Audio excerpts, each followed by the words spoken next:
এই যে আমার পেঁপে গাছে টপলেটি পেঁপে গাছ বুনছিলাম, টপলেটি পেঁপে গাছের এইখান থেকে পেঁপে আসাল, এইখান থেকে ধরতে ধরতে ধরতে ধরতে একবারে শেষ পর্যন্ত উপরে পর্যন্ত দেখা যে করে শেষ পর্যন্ত এখন আর গাছে পেঁপে টেপে নাই।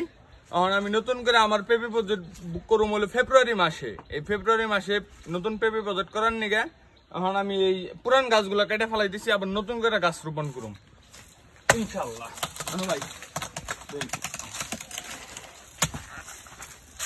তারপরে ফালান ফালান ভাই ফালান কমকি থেকে কমকি পরে ফালে দেন ফালে দেন।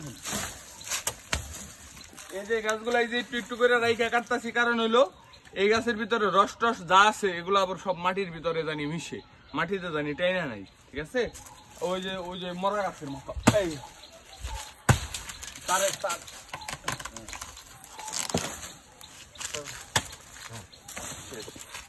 এই যে এখন দেখেন কত জায়গাটা কত সুন্দর। থ্যাংক ইউ, যারা চ্যানেলটা দেখেন সাবস্ক্রাইব করে রাখবেন।